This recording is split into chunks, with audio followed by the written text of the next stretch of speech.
You're listening to the official podcast of the Westside Vineyard in Los Angeles, a community of individuals and families connecting with God to change the world.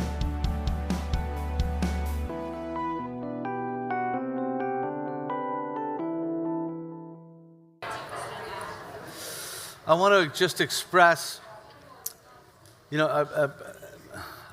an appreciation and an applause really for just even the choice to be gathering as you chose to do and become a part of this morning.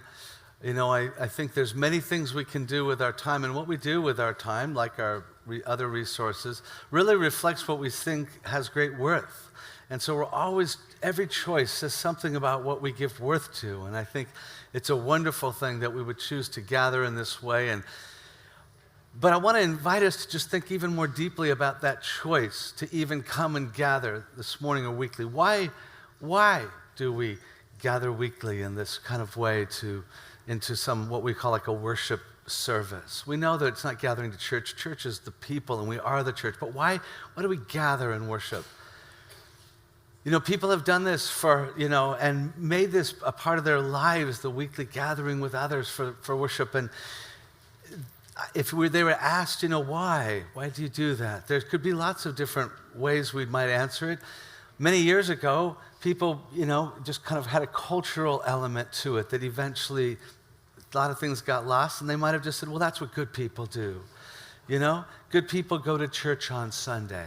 It's what helps us not become communists, And, those bad people do that, good people, and that might have been it. Or perhaps for some people it just can become kind of an obligation.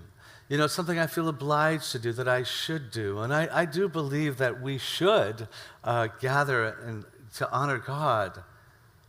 But I have this... I have a real deep discomfort with should, any shoulds. Not because that we shouldn't. I believe that there's a lot of things we should do. But somehow, especially when it comes to our motivations with God, somehow should seems real dangerous. Like we're missing something if we've kind of let our relationship with God in any way land merely in the world of should. There's got to be more than that. And perhaps there's kind of a sentimentality too. Well, I just want to have life inspired and uplifted, and especially around the Christmas season. I mean, there's a lot of sentimentality. I mean, who wouldn't want to gather around the beauty and the incredible traditions that come in this incredible story? And it's a great time. I mean, we don't have to get serious. Let's just be sentimental. After all, it's just a baby. And, in my manger scene, I can just take it out and put it away when I'm done. I can kind of live a life in which I kind of engage this in some symbolic way. And then I can kind of leave this baby who was born on the edge of my existence. And I think that's a lot of what we can end up doing as we gather, especially in the holidays. It's one that I will engage, but then leave on the edge of my existence. And so we find that all of these could be the ways that we can find ourselves gathering in. But it completely misses the reality of what took place, in the reality of God coming and being born in those events. And it should stand out to us that when you think of our obligatory should when it comes to gathering, that all of those engaged in the events of that first Christmas had no sense of obligation.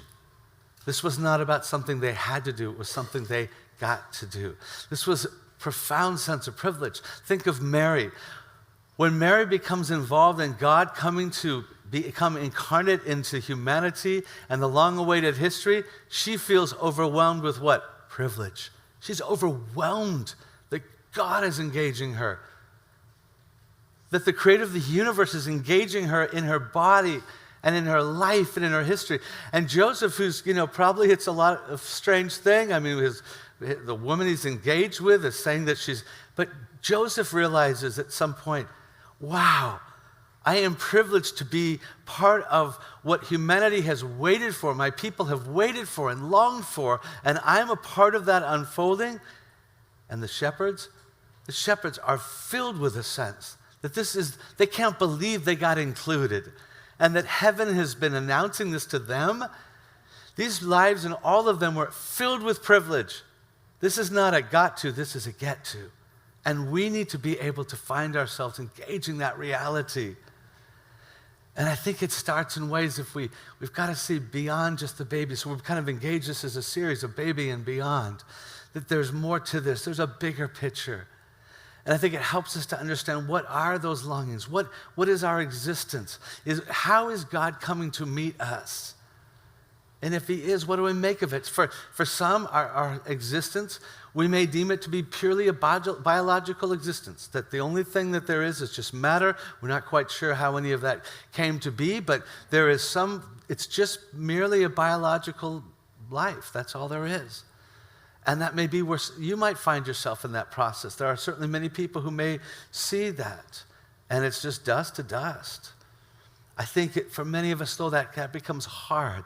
We actually think that the people we love actually really matter. They're not just material. They actually have worth, a worth that transcends their mere biological existence, their mere cellular life. We have a sense of personhood. And I think that's something that we start to realize, well, that's kind of what God said, is he says, yes, you are dust, but I took the dust and I breathed into you. And when I breathed into the dust, I gave it life, and you became a living being, a living soul. Personhood of God created personhood in its creation. You are a person. You are in relationship to the source of all of life. And then that begs the question, well, if I'm a person and I somehow have a relationship to the source of all of my existence, well, what is the nature of that? How would I engage that? And so at some level deep within, we kind of have to ponder these issues of what's behind the universe? If it is personal, is it all powerful? Because that could be good news in some ways. We want the world to be powerful. We want something out there that's big enough to take care of everything and fix everything. But then there's another part that says, but I also kind of want what's behind the universe to be all loving and a little merciful too. I don't know how to deal with those. That's what we, in some ways, have going on throughout our lives. When you're a young child, you want your parents to be what? Powerful enough to make the world safe for you. You think mom and dad, if you had a mom and dad that were still involved in your life, you long for them to be powerful people who can make the world safe, who have kind of control over things. It kind of gives you ease, because we long for that. I want to know that something's in control of everything, but I also kind of want them to be real loving and merciful, so if I'm not perfect, I still belong and I'm accepted. We live our whole lives with those two things, trying to figure out what's behind the universe. What is my existence rooted in? Power, pure power, or also love? And how do I hold this? We go into young adult years, and we kind of see the world as a little messed up. There's a lot of things that are wrong. And we start to kind of become a little more cynical, critical. Like, hey, is anything powerful enough to fix this? I don't know. And we become kind of jaded, and we're not so merciful. And then as the years go by, life sobers us. And we start realizing, as much as I want everything to be all right, I know I'm not all right. Life sobers me. Pretty soon I face more of my flaws and my feelings. And I start going, I hope whatever's behind the universe is also loving and merciful, because otherwise I don't have a chance. And so again, we're always wrestling between this sense of power and love, mercy. What is behind these things? And that, I want to encourage us, is where we need to get in touch with as we really understand what has come into the world and what unfolds for us. And so we're kind of looking beyond merely the story of what took place, and really we see the open picture of that, a wider picture, if you will. And that's why we've been engaging and seeing this picture of Jesus through the book of Revelation. And many of you are aware that the book of Revelation has been placed at the last book of the scriptures. And the book of Revelation has been a book that you might have noticed over time. There's a lot of looking for hidden meanings and kind of mysteries to be unfolded about the end of our existence and the end of times. But actually, the book of Revelation wasn't really set out to be that. The book of Revelation is really about the revealing the bigger picture of the heavens and the earth, and of Jesus and who he was, and seeing that more clearly. And so the Apostle John, who was the closest to Jesus, is now later years of his life, and he's off, and he's been set off to this island, and there he has this revelation where he begins to see these things, and he writes of what he is seeing. And it flows from the simple reality that there is more than one dimension to life. There is the dimension of things we see materially, but there is a whole spiritual realm, an eternal realm that coincides and coexists with our existence. And that might seem a little bit strange. I mean, for some of us, we might think, that's very natural. I can kind of expect that. But it still takes a bit for us to ponder it, that there's more going on, more than we can see. But it might be helpful to think about the fact that, you and I have senses, right? We have amazing eyes that can see everything around us, right? Can you? No. I love that. You can't. As amazing as our eyes, they are designed to see some things. There's a lot, even materially, going on that you don't see. The same is true of our hearing. There's a lot going on around you. You don't hear every sound. You only hear certain frequencies. There is a whole lot of reality that is taking place in this room right now, that even physically is taking place, that we can't fully grasp because our senses don't grasp it. And so just kind of escalate that. There is a whole spirituality, a whole spiritual realm, an eternal realm that we can't fully grasp and engage, because what's going on transcends our limitations as human creatures in this realm. And so this is the kind of stuff that opens up for John, and he begins to see a different picture. And that's why the book of Revelation uses a lot of symbols and imagery that's a little wild and weird at times, because it's speaking of things that transcends our easy grasp. But this is what John opens up. And he opens up seeing who Jesus is, the one who was birthed. And we do well to engage that. And I invite you to look with me, starting in chapter 5. We're going to just look at that chapter. At this point, John has been seeing this open up, and he sees the throne of heaven. And then at this point, we read, "Then I saw in the right hand of him who sat on the throne a scroll with writing on both sides and sealed with 7 seals. And I saw a mighty angel proclaiming in a loud voice, 'Who is worthy to break the seals and open the scroll?'" At this point, he is engaging, and he's looking at the throne. And the throne has been kind of the center of much of what he's seeing. And actually, in many regards, a throne is a central theme throughout the scriptures, because the throne represents that there is one who rules, and it's kind of embodied in that what we think of as a throne in terms of kingdoms. And they rule that territory. And so the image is the one who rules all things. And now his focus shifts to the right hand, because the right hand was the hand of power. So he's saying, oh, there it is. There is that which extends all authority. And in that hand, a scroll. Now, we live in many years after this, of course, there was the printing press, and we might think of books, but long before, anything that was to be written had to be done in a scroll, and it took a lot. So only really important things were ever written down.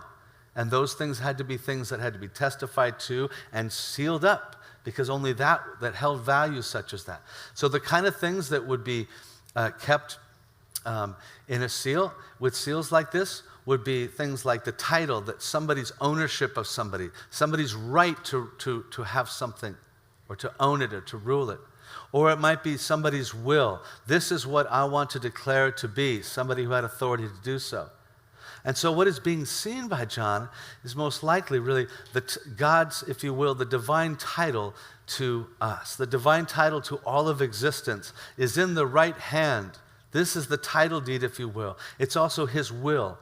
And we know that it is the completion of it, because it says there's writing, he notices, a little detail. There's writing on both sides. And that wouldn't happen very often. It seems to suggest that this is complete. It's all been written. There's no more space left, nothing left to be done. All of it now is in this scroll. It's a pretty intense moment when you realize that this is the moment in which everything, if these seals are open, will unleash in terms of what's to come. And so he is taken back, and we do well to be a little taken back, You might think, what would you feel if you were told this is the moment? This is the moment in which everything in terms of the pure righteousness of a holy and good God, the creator of the universe, is about to unfold. What would you be thinking? Yay or whoa? Or maybe yay, whoa. There's an intensity to that moment. That's the intensity by which this is being understood. There's a loftiness to this moment. And so it is that it continues, and we read, but no one, in verse 3, but no one in heaven or on earth or under the earth could open the scroll or even look inside it. I wept and wept because no one was found who was worthy to open the scroll or look inside. You get this moment of this divine pause, this long pause. It's like, so this is the will of God. This is the power of God. And is there nothing that's going to help unfold it? And he begins to feel devastated at the thought that nothing is going to have the power to set things right. Nothing's going to, whatever's out of control is going to remain in this state. I want to see this rulership be unfolded and the rightness unfolded. And notice that it doesn't say who is clever enough. It doesn't say there's no one strong enough. It says there's no one who is worthy enough. The only one who would have the right to bear that is the one who actually bears the nature and can reflect it. No one bore the nature of God. See, when we get the nature of God wrong, everything is wrong. Everything disintegrates. It's one having to bear the nature purely and rightly and truly. Only they could be worthy, and there is none. And in this moment, he is devastated. And we do well to know that inside of us, we should be devastated if we dare to honestly say that everything's gone wild and it is left now to just merely kind of unwind, unravel, disintegrate. And there he is. But then we read in verse 5, but then one of the elders said to me, do not weep. See, the Lion of the tribe of Judah, the Root of David, has triumphed. He is able to open the scroll and its 7 seals. Here he is in the midst of this devastating moment when somebody says, stop, look, he is here. One has come. And he looks, and there he says, there, the one coming forward is the Lion of the tribe of Judah and the Root of David. And those terms might seem weird to us. I go, here we go, and that kind of esoteric stuff. But they couldn't have been more familiar to anyone who had listened. And if you've kind of read through the Old Testament, you know how God had been revealing himself. These were very clear, concrete, actually, terms. The Lion of the tribe of Judah was exactly what the people had learned to be waiting for. When Jacob had been blessing his sons, he speaks over the tribe of Judah, and he says to them, to Judah, and he says, and from you will come kingly rule, essentially, and there will be no end to it. You will have this unique role that from your tribe and through your tribe and your people. In fact, rabbis had always been looking at this as a depiction of the Messiah who was to come from God and fulfill, and that Messiah would have a kingly rule, and it would be as one who is like the Lion of the tribe of Judah. Because what do lions do? They reign and rule. They are the kings of the jungle.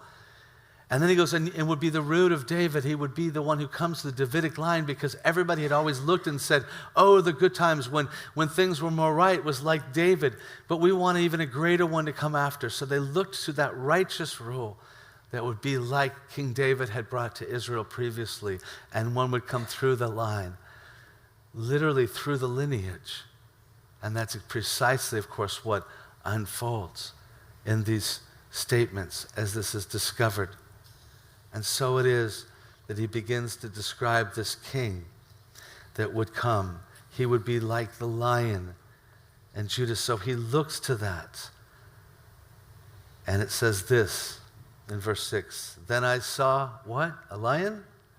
Then I saw a lamb, looking as if it had been slain. He's looking towards what's supposed to be a lion, but he sees a lamb, looking as if it had been slain, standing in the center of the throne and circled by the 4 living creatures and the elders. He had 7 horns and 7 eyes, which are the 7 spirits of God sent on all the earth. By the way, you can't find this nativity scene at the store. This one's a lot harder to find, but it's a little more complicated.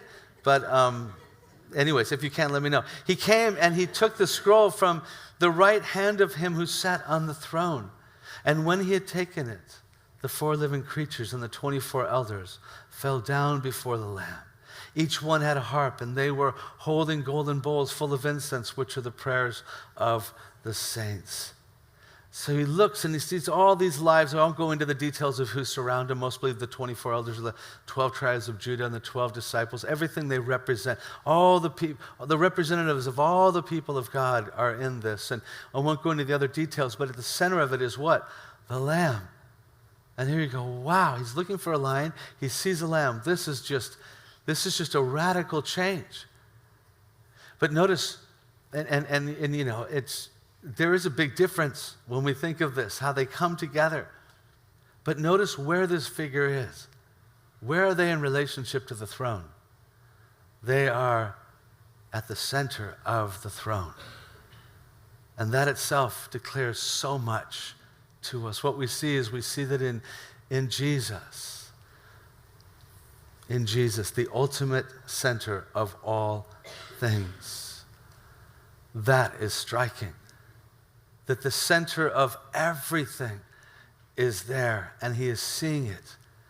And that the figure he sees is one who can be on the throne, who is united and a part of God, who shares that nature as part of the Father. And that is who Jesus is, and he sees this clearly now. And it is striking to him.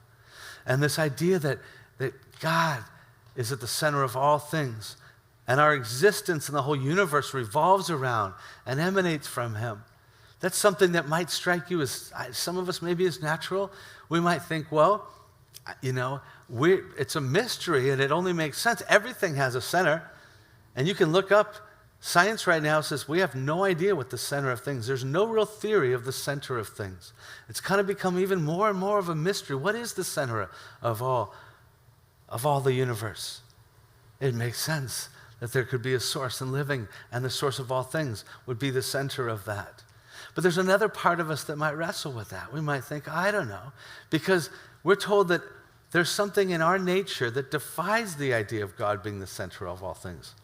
The scriptures refer to this broadly as our sin nature or our sin, and we think of all sorts of behaviors that we might do that are wrong and get scolded for, like breaking rules. But really the heart of sin is the idea that we're the center and God's not. Whenever we say that we don't honor God as the center, we are going to be the center of all things. Usually that means that we make other things the center of all things, but it's our choice, so we're kind of the center, and that we are the center of the universe. And that is the root of what we have to deal with. We don't like the idea of God being at the center of things. We want to be. And so we naturally can relate and say, hey, it's about my happiness, and I'm looking for the universe and everybody in it to affirm me, to admire me, to at least make me happy. Would you? Come on. You're all here to make me happy, right? We don't like to admit it, but that's the way we all feel.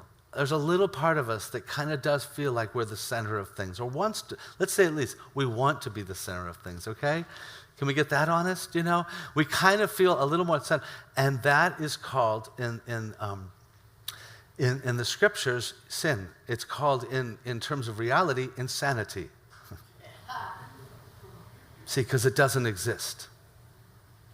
You're not the center and I'm not. But that reality, it doesn't exist. It's insanity, and it will consume us. Eventually, when we become the center, what we find is that we're spending all of our time trying to get everything to appease and work around us, that our world gets very small. Well, they're not making me happy, and our world gets a little smaller. Well, they're not doing things that I need them to do to make me feel fulfilled, and our world gets smaller and smaller.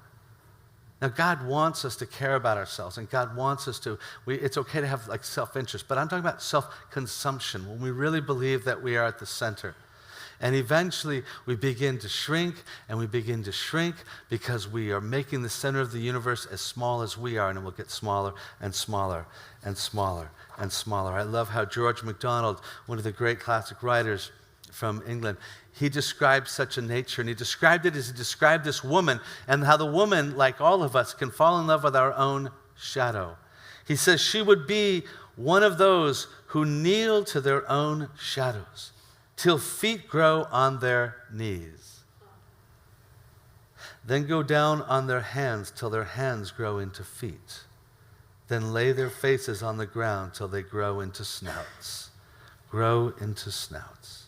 When at last they are hideous sorts of lizards, each of which believes himself the best, wisest, and loveliest being in the world, yea, the very center of the universe.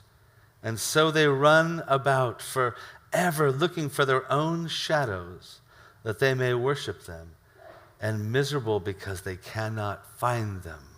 The lower they get in worship of themselves, there is no shadow left to see, being themselves too near the ground to have any shadows. And what becomes of them at last, there is but one who knows.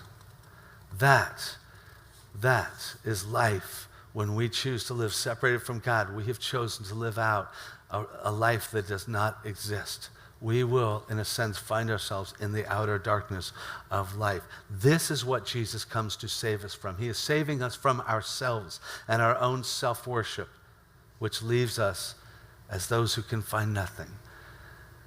And this, he leads us to a God-centered life, which is ever expansive, and it's the biggest world. Never ends how big it is. That's why we could worship forever. There is just a beauty and a power and an immensity of God. So you go from the smallest to be saved into the biggest, most expansive sense of all of life is. And that's what we need to grasp, is that when life has that center, we are restored back. And when we face that, when we see that, we will always have two responses to it. We will either bow or we will back away. When we see God honored, we're going to have to come to a point where we realize that is what I bow myself to him, or else I'm going to back away. And I know for myself, and maybe you've had this experience, it literally can help me to learn how to bow. I remember just learning to pray with some guys once, and I noticed that they would take their chairs and they would get down and just kneel and rest on them. And so I began to do that. And I find that sometimes I just need to bow. I need to bring my own being to realize that I need to come low before God, that it's not me sitting there in this ponderous kind of in control nature of standing or sitting, but to bow. And I also know that I can be vulnerable to backing away, meaning that I see kind of the goodness of God, and then I'm like, that's nice, but I'm going to leave it on the edge of my existence and go and worship other things where I can remain the center or give myself to another. And this is what we see. Even the religious leaders, they're brought their king, and Pilate says to them, "Here is your king. I find nothing wrong with him. He is truly, one that seems to have done nothing." And what do they say? "We have no king but Caesar." And how many of us in some way say, I'm sorry, God, but I have no king but you fill in the blank. What power is ruling you? Because we often are declaring back to God, no, I have a king. I have one who rules me. I don't know. What is it that you live for? What is it that gets you excited? What is it that you give yourself to, your time and treasure? That is what rules. And so we have to realize that in Jesus, we're being confronted with this reality. And it is God wanting to meet us in it and say, let's get this right. You see, there are two realities. One is that God's the center of the universe. One is that you're the center of the universe. The problem is only one of those is real. And we are invited in Jesus to get that right. And what we find is we get our sanity back, we can get our happiness back, we can get our contentment back, we can get reality back. And that's what we're invited to grasp. In the end, it's been said that there are only two types of people: those who say to God, "Not my will be done, but yours be done." And those to whom God says, "Not my will be done, but yours be done." If you choose willfully to say, "I'm doing my own thing," God may say to you, "Okay."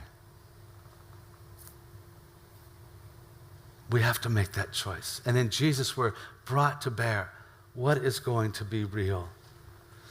Secondly, we go on then to see, though, that the Lamb represents far more than just the center, because we've seen that it says he was looking as if it had been slain. And we realize this is not just a lamb. This is the sacrificial lamb. The lamb is central to all of Scriptures, not because lambs were special animals, but because of the role they played, the sacrificial role. And this runs throughout the Scriptures. That center to all things is the sacrificial lamb. And the word first appears in Genesis 22 when we hear the story of how Abraham takes his son, Isaac, and believing that he has been called now to sacrifice his son and being confused, he says to his son, God will provide himself the lamb. That's his answer to his son. God will provide himself the lamb. And it could be said that the entire reading of the Scriptures could be summed up as God providing a lamb. God providing the sacrifice that is needed to meet us. Because life has been lost, separated from God. If life is going to be given, it's going to take life, sacrifice to restore it. And it wasn't that God wanted animals to be sacrificed forever, because that has meaning, but that it helps us to grasp this reality, and God would bring an end to it in his own sacrifice. And that is what it's pointing through and running through. And so we see that when God speaks of the coming of the Messiah, what is it that is said of him? Is that he would be the suffering servant. Long before Jesus came, the prophet Isaiah spoke of him as the suffering servant, what? Who would be led like a lamb to the slaughter. Now they did not know for hundreds of years. Rabbis were trying to reconcile the images of this ruling king and this sacrificial lamb, and they were not able to figure out how to bring these images together. But that's precisely what God had been telling them was to come, and what Jesus was fulfilling. And so when Jesus enters the scene, you remember John the Baptist, the kind of forerunner, his cousin, who declares to everyone, the first thing he says is, "Behold, the Lamb of God who takes away the sins of men." And they still were probably trying to reconcile that. We're looking for a king. Rome is ruling us. We just want someone to get it all set. What is this? And Jesus himself would say, I have come to give myself, not be sacrificed merely against my will, but to give and submit my will, to give myself as a ransom for many, for you, in this room right now. That is why he said he came. And so we see this sacrificial lamb. And in him we see him that he bears the marks of suffering. It says, I saw him as one who's been slaughtered, or some translations say slain.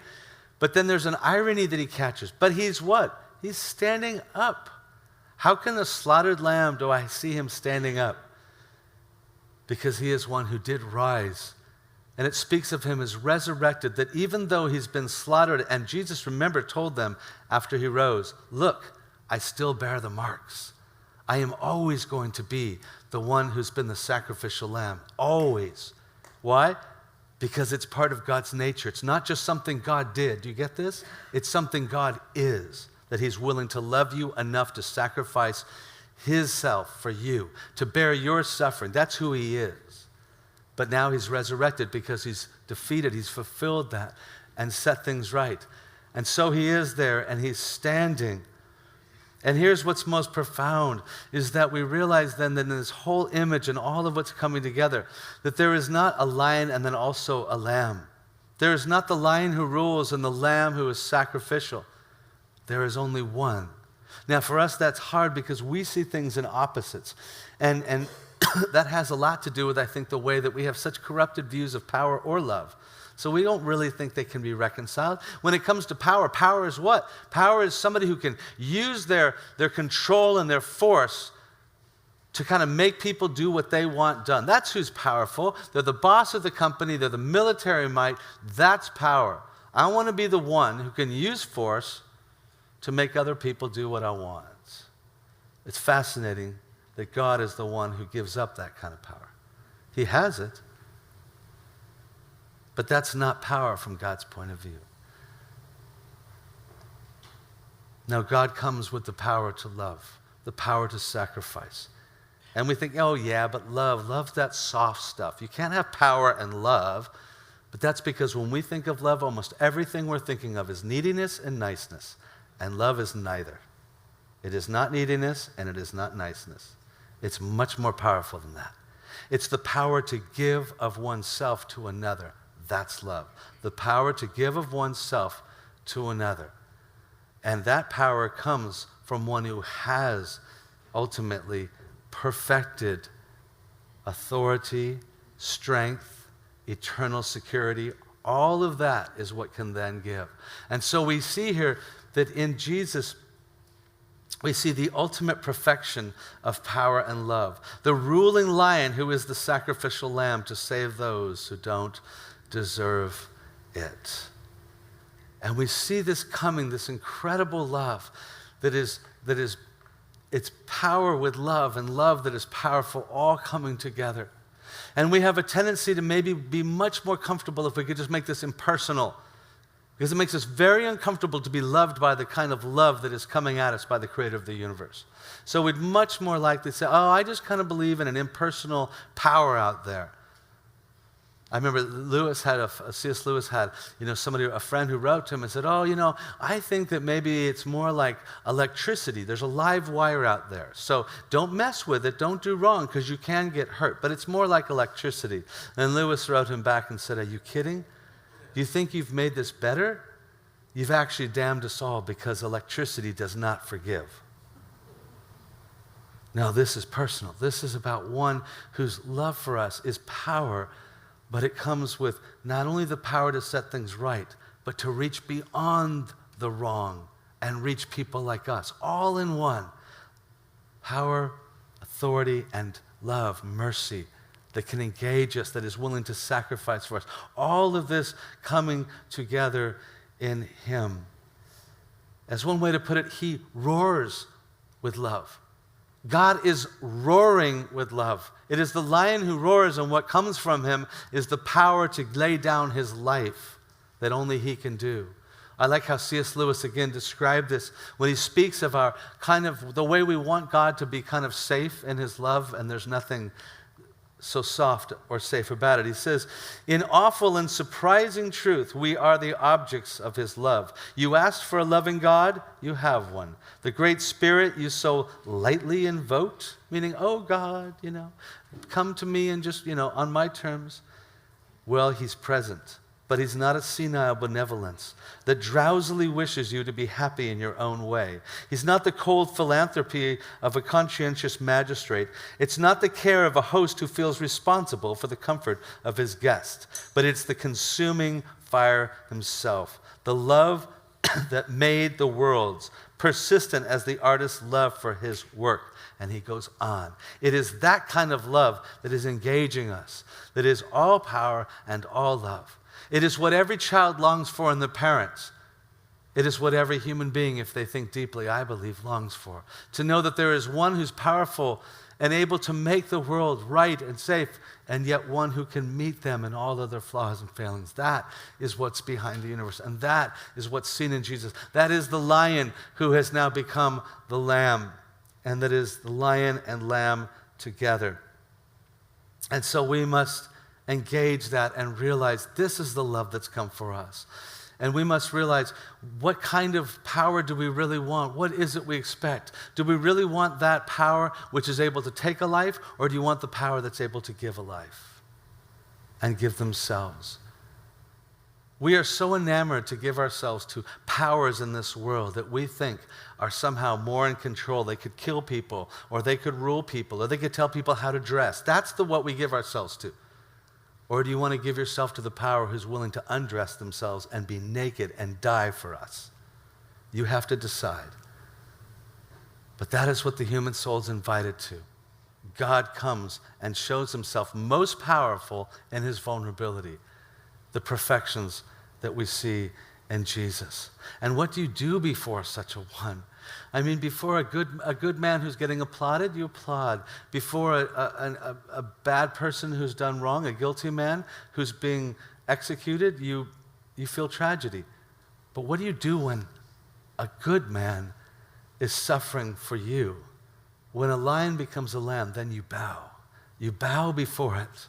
And that's why we're being invited to bow before this. And that's what we see unfold in this final section. John sees the response. It says they sang a new song. as they realize this, as they see the Lamb. You are worthy to take the scroll and to open its seals, because you were slain, and with your blood you purchased men for God from every tribe and language and people and nation. Do you see how much bigger this is than what he could see then? Even we could see now. This is across all of creation and humanity. You have made them to be a kingdom and priests to serve our God, and they will reign on earth. He's beginning to say, do you understand? We're now able to be a part of this, that God is setting it right and inviting us into it. He says, you are worthy. That is the essence of worship. So when we hear them, it says that they sing a new song. And some of you are going, that's awesome, because you love to sing. Others of you are going, oh crap, this is the part I hate, because it's always about singing, and I don't like to sing, and it's going to be this long song fest thing, and that's all that worship is. No, it's not. Worship is not merely about our lips, it's about our lives. And so every time that in the scriptures it speaks of singing or a new song, there's more there than just merely song. It's symbolic, it's representative of everything that worship is about. Worship means giving worth. It comes from the English word worthship. So when we see this about these images of everyone gathered around, it's really saying they have a new song. And what is the new song? It is a new sense of the true center of the universe and how great it is. That's what Jesus came to reveal to you. That you and I would have a new song, because we go, oh my gosh. Do you realize what was just birthed in the world? Do you realize that this is perfection? This is what I've longed for? This is incredible. And there's this incredible power and love that's come from that God and what he's done, that deserves my worthship. And that puts a new song inside of me that changes everything. God wants to put a new song in you in this season.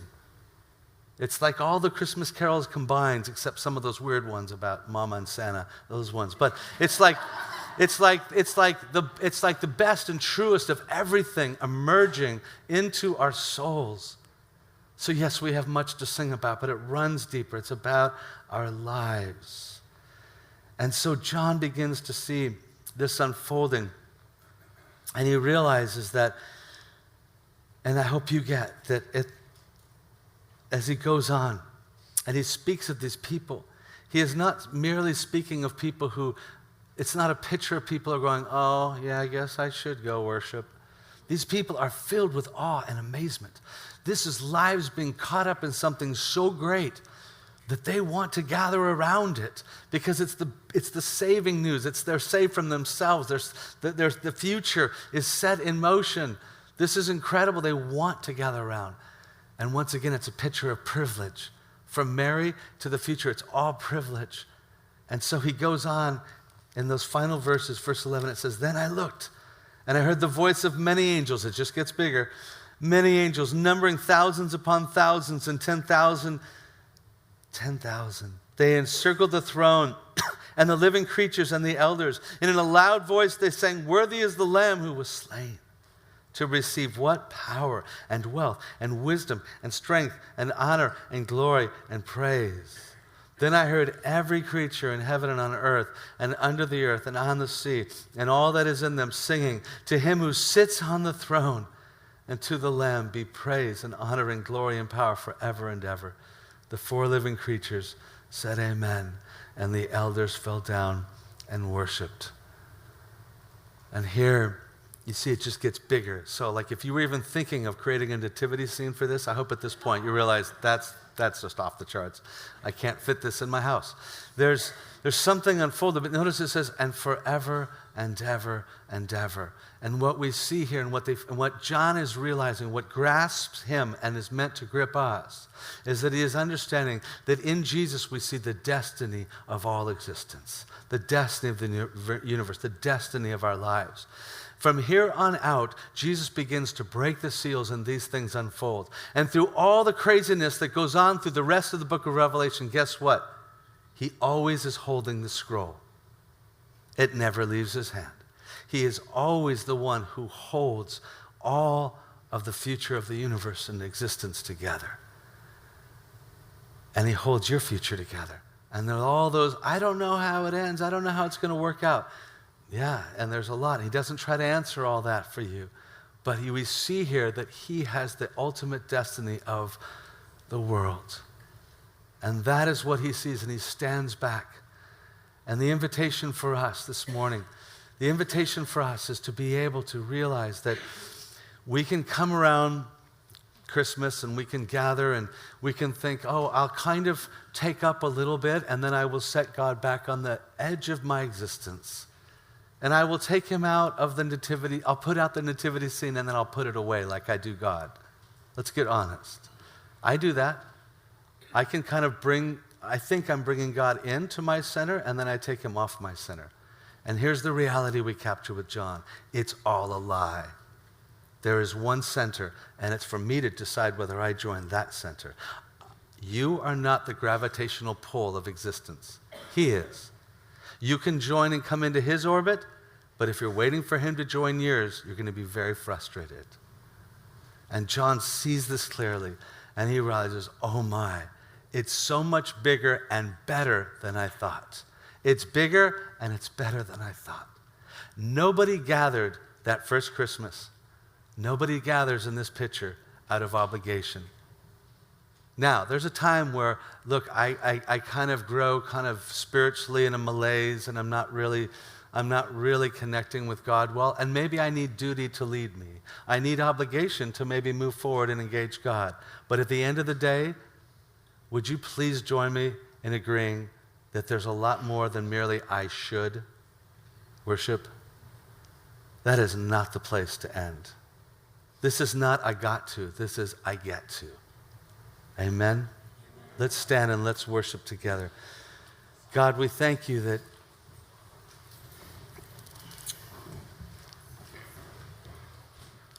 in the one born we've been reminded that he is the King of the universe. And some of us we're just even trying to sort out if that could be true. And what does it mean to reign and to rule?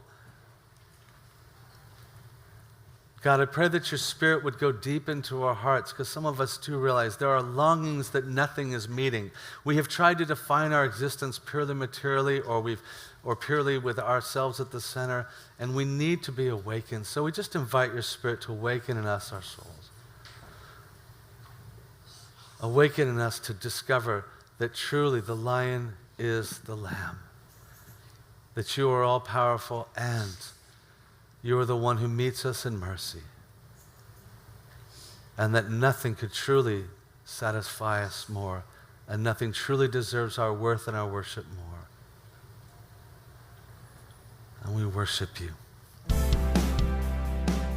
Thank you for listening to the official broadcast of the Westside Vineyard in Los Angeles. Tune in for next week's message.